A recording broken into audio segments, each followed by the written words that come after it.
Welcome, my loves, to the School of You podcast, where we discuss sensitive topics and attempt at unloading and unraveling these unresolved traumas together.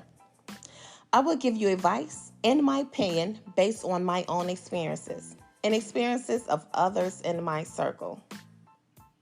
So let's dive right in. In today's topic, we're going to talk about a very, very, very sensitive and touchy subject. And this is called friendship breakup. Why I'm the last to know. So let's dissect this, shall we? Friendship breakups are a very, very real thing. A lot of us experienced it during the pandemic. The pandemic really exposed a lot of people's true colors in their friendships. There were so many heartbreaking stories about how bad a friendship had turned. And you ask yourself, like, how did that happen? How does the pandemic allow a 10-year friendship to break up, a 15-year friendship, a 20, 30-year? And it's not like you're married living in the same house. How did this happen? How was this even possible? Unless it was already brewing. And the pandemic just exposed something that was hidden in your friendship. And what I mean by that is a lot of friendships that had ended during that time, or even now, a lot of friendships that have ended, there were signs prior, right? If you can reflect back off of it, there were signs. The person wouldn't answer your call as much. Or if they have a skill like doing hair, and regardless of how great you tip them or how, if they're doing it for free, how you still pay or however you try to compensate them for their talent and their time, whether it's hair, nails, makeup, whatever the case may be, style, whatever skill that they have. You no longer have access to it, or you realize, damn, it's taking forever to get you to do my hair, do my nails, or do my makeup, or do anything. You might realize that when they call you when their time is limited. Meaning that they're calling you during a time where they probably have like 15, 20 minutes to talk to you, some less. They probably, every time you ask them, do they want to go out with you? Every time you invite them to an event, it's always a reason why they can't go. But you realize that when their other friends are inviting them or different things like that, all of a sudden they have energy to go, or all of a sudden they got time to go. All of a sudden they can find a babysitter, sitter for their kid or kids. It's very interesting when you sit back and observe it. But many of us don't even notice that the friendship has broken up. Many of us don't even realize that until like years later. A lot of times they have given you all of these red signs. But when you have invested in someone, when you have chosen that this is a person that you're going to bet your money on, and you're going to invest your time, because you can't get time back. You invest your time, you invest your love, you invest yourself into this. You're going to fight like hell to protect it and to save it, right? Okay, that's great, because that's a true friend. But what happens when the other person is no longer invested? What happens when the other person doesn't see you as an asset? What happens when things about your characteristics and your personality that they once loved has become damning to them? And it's not anything that you have done. A lot of times, friendships always end because one of the people have grown jealous. There's a sense of jealousy, or there's a sense of there there's a sense of this person is able to accomplish what they is setting out to, and I'm over here miserable or upset about the decisions that I have made in my life, which has caused my path to be a little more rocky or bumpy than what I wanted. It's a little more detours in my path than expected. But once again, this is the decisions that you made in your life. That has nothing to do with your friend. 9 out of 10, your best friend was telling you don't make those decisions. But at the end of the day, you're going to do what you want to do. And then you look up and you realize, like, wow, I should have listened. And then you get mad at yourself. And then you end up getting mad at your best friend. How appalling is that? And the sad thing about it is, it's the friend who put they all into you, who empowered you, inspired you, motivated you, led by example for you, advised you, supported you, was your biggest cheerleader, was your hugest advocate. The person that holds a lot of your secrets, a lot of your memories. How do you do that to a person like that? And it is such a heartbreaking thing because you do go through the grief process. You really, really do. You go through that whole process. It does feel like death. But it was a voluntary death. An unexpected voluntary death, because the person, your best friend that hurt you, they knew that they've been hurting you this whole entire time. And they wasn't going to stop. They knew they was going to continue to hurt you. As long as you allowed them to be in your space, they was going to continue to hurt you. You just didn't know that. And how awful for that person to do you like that. I would have preferred for you to sit down with the individual, or for the individual, to sit down and sit here and say, okay, I think we need some space. And it's okay to have space. It's like a boomerang. If y'all friendship is strong enough, if the love is genuine enough, if the loyalty is there, y'all gonna come back together. Sometimes you need to separate to come back. And that's okay. That's called effective communication, because at least you're not leaving your best friend in the dark while you trying to sit here and process your life and the decisions that you have made in your life. Because you're trying to figure out how the hell did you get here. And the older you get, the more adulting that you do. So 9 out of 10, your friend don't have time to even help you through that, because they know how you got there. They seen how you got there years ago. And they loved you despite of it all. And now you're here and you rose-colored glasses off. You don't like the spot that you standing in. And you need to try to figure out how to get out of that spot. And you need time to yourself. That is completely understandable. But when you just cut somebody off out of your life like that, and they loved you, you can't undo that. You can't repair that.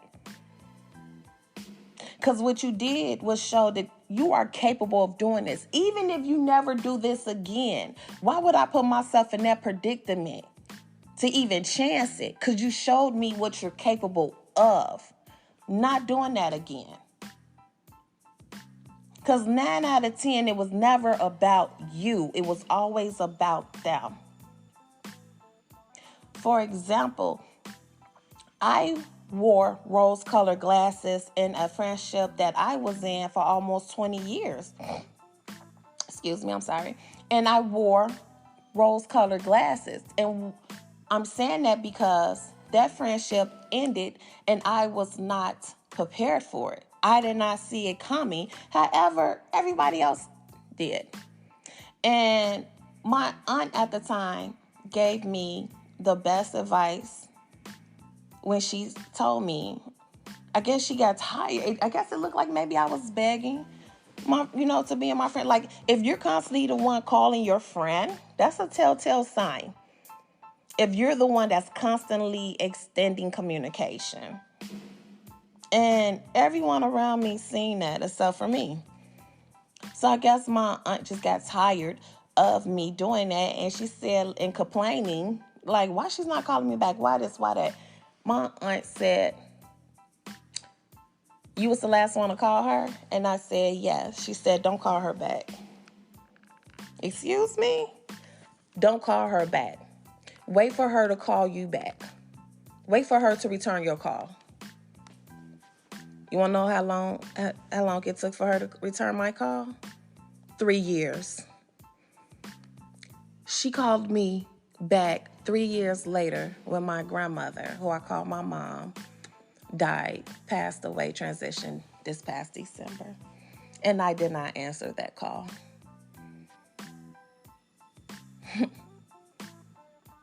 It still hurt thinking about it. And I had girlfriends whom been in my life just a little longer than her. And it seems as if like they wasn't even shocked. Actually, they was probably more shocked that I was engaging with her. They like, why were you? We never understood that. It's almost like everyone's seen it. I just didn't see it. I saw what I thought was there. I guess I saw what I wanted to see.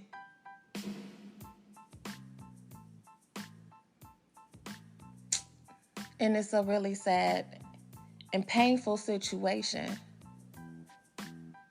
because you do blame yourself. You start thinking like it's something that I did, or could I did this, or okay, I would have did this, and you start going through all of that, but then that transition into anger because as you start reflecting, you end up having an epiphany and you realize it was not me. I did everything I was supposed to do, everything that was within my reason. Everything that was within my mental and physical capabilities at the time. I did everything I could. What did I do to you to make you treat me like that? And you be thinking like you was my sister, you was my brother, like that love was that deep. When a black person put a title like that on there, that's love. That's that kinfolk. You not my blood, but you my kinfolk. Like I got you like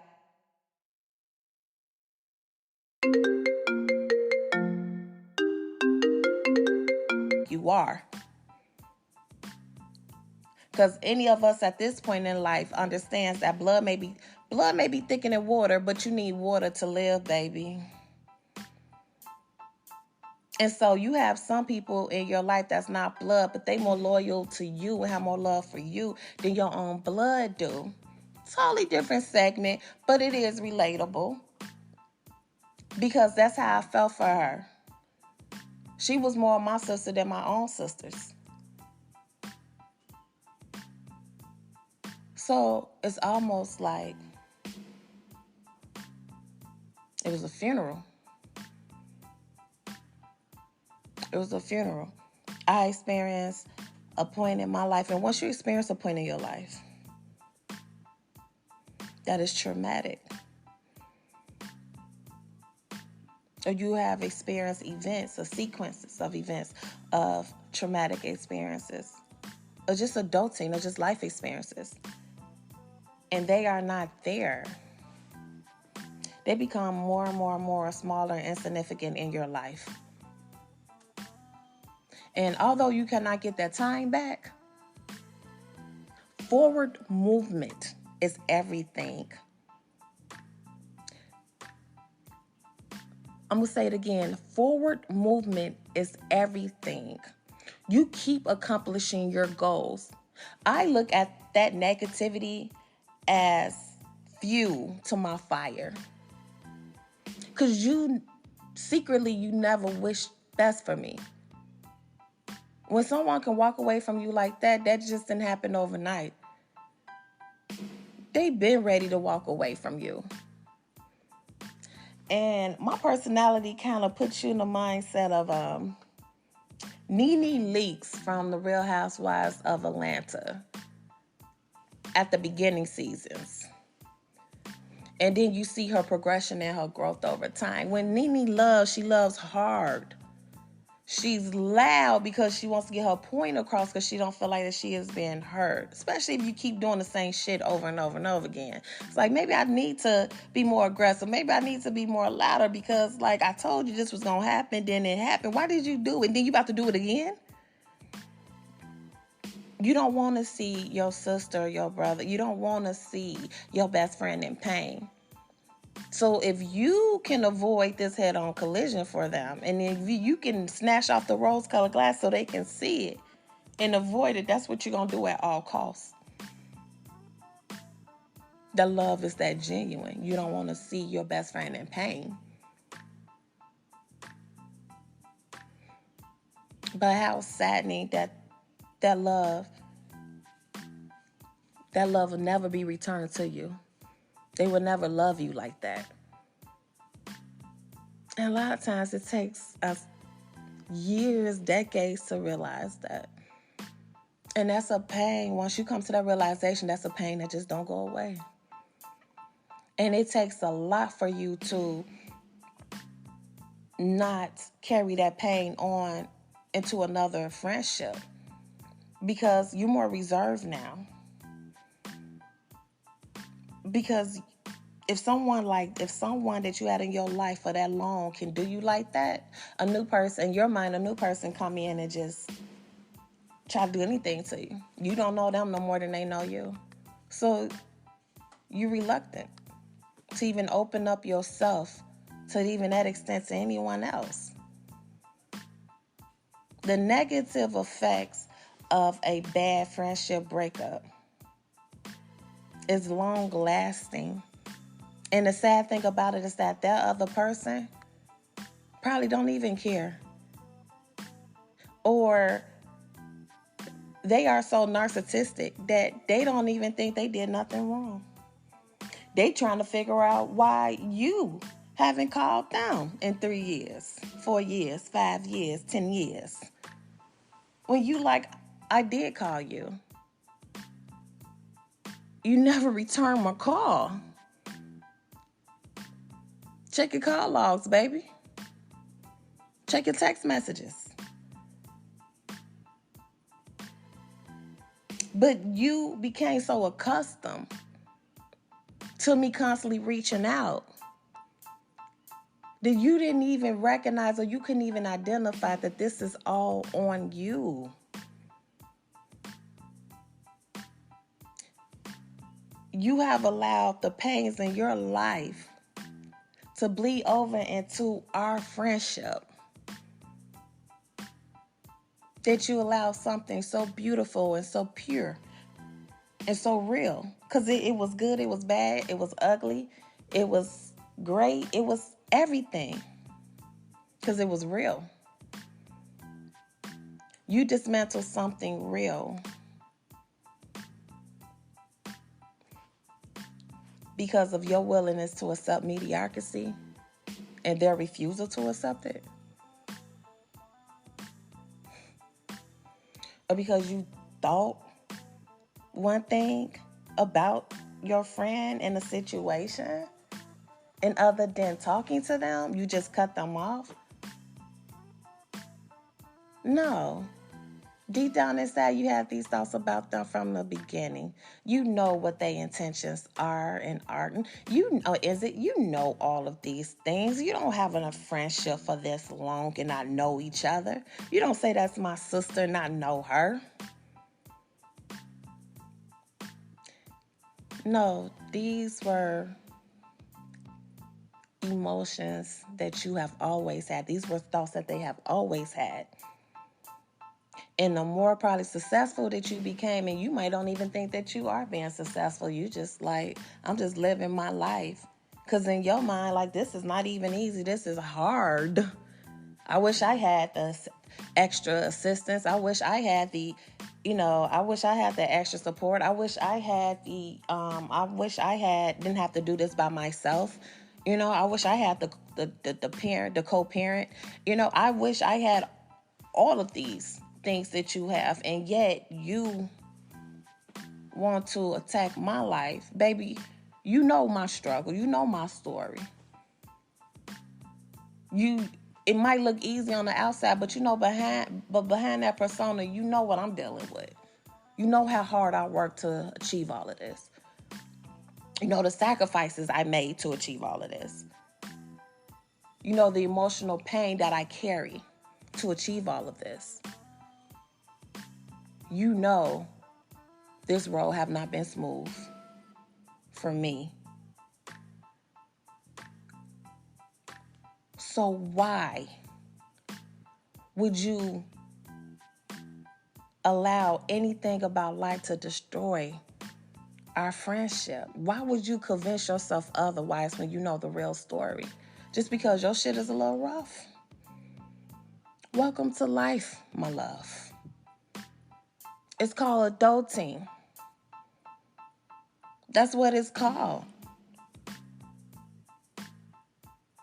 No one is forcing any of us to make the decisions that we make in life.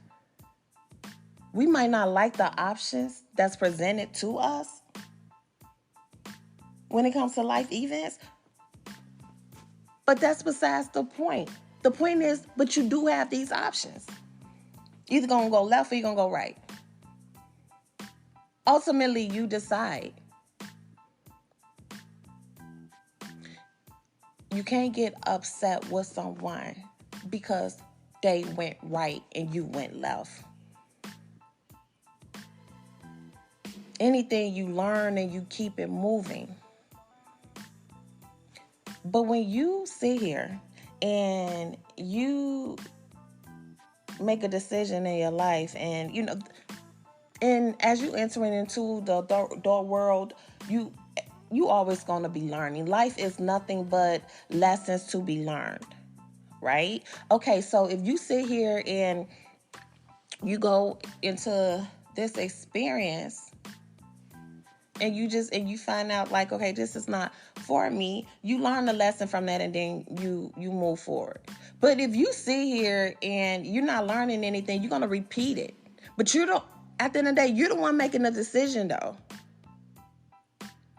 So the second time around, that is no longer a mistake. You're just deciding to choose. You're just deciding to move this way in life, and people will accept that.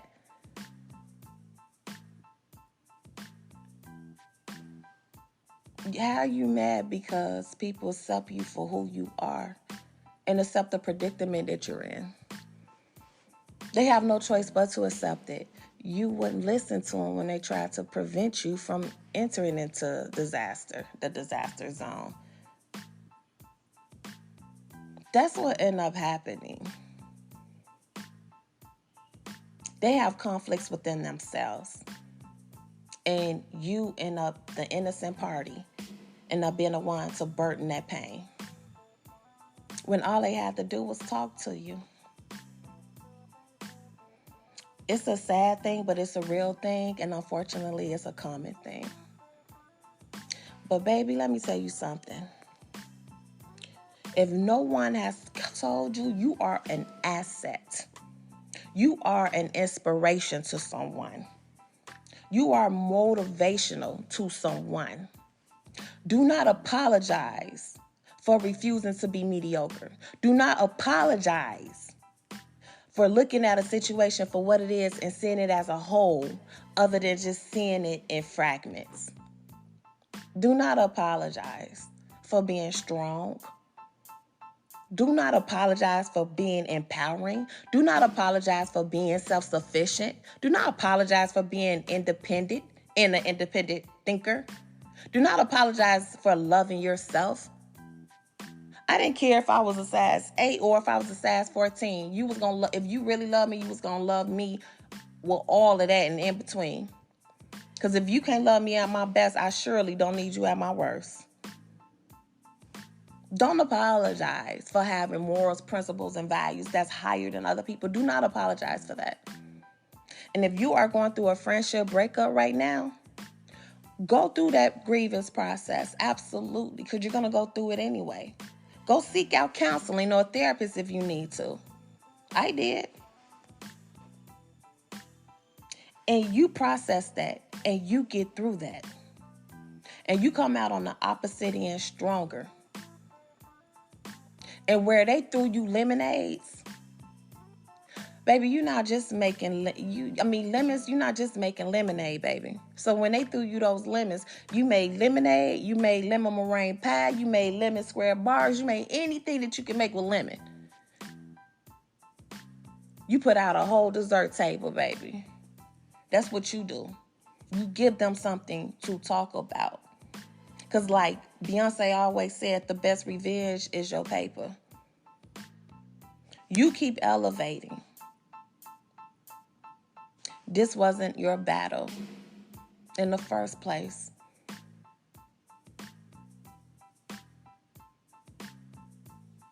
And that's just unfortunate. That's unfortunate for them as well as for you. But I feel more sorry for them than I do you. Because you're going to be fine. They will never be able to replace you. You're one of a kind. They're always going to be searching for a you. And they're going to end up with a whole lot of substitutes. You are authentic. And don't you ever forget that. Okay, my loves. I hope you enjoyed this segment. And I thank you, my loves, for listening and sharing your time with me.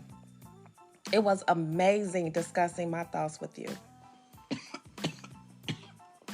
I'm sorry, excuse me.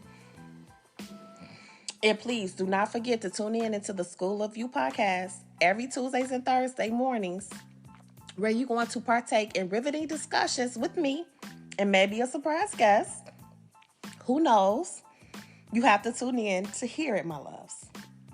So please have a blessed and stress-free day and go out and be amazing. Love you. Goodbye.